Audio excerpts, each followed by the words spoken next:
Okay na.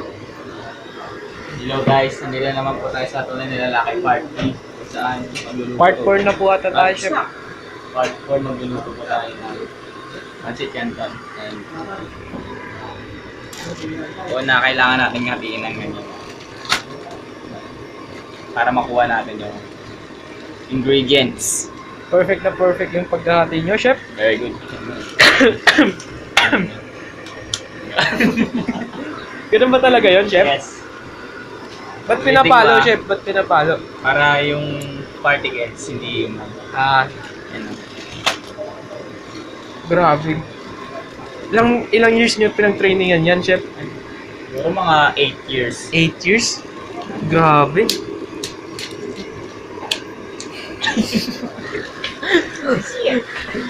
Ganun pala yun.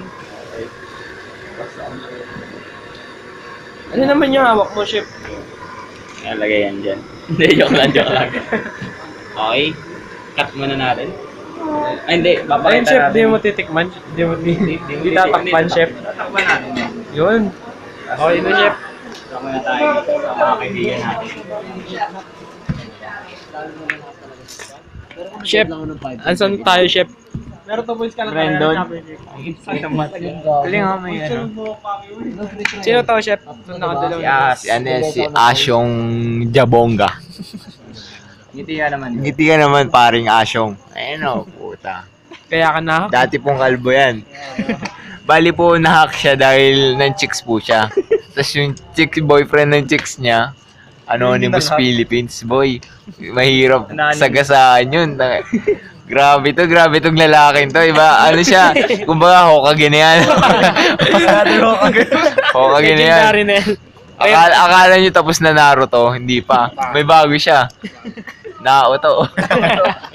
Naoto, hindi paring Brendo. Naruto talaga ako magbili. Ayan, Naririnig nyo. bigay. Ano ba bigay mo? Burat na naman. Yung ano mo, Dark Horse. Saan mo dinate doon? Saan mo dinate? Hindi, chocolate niya.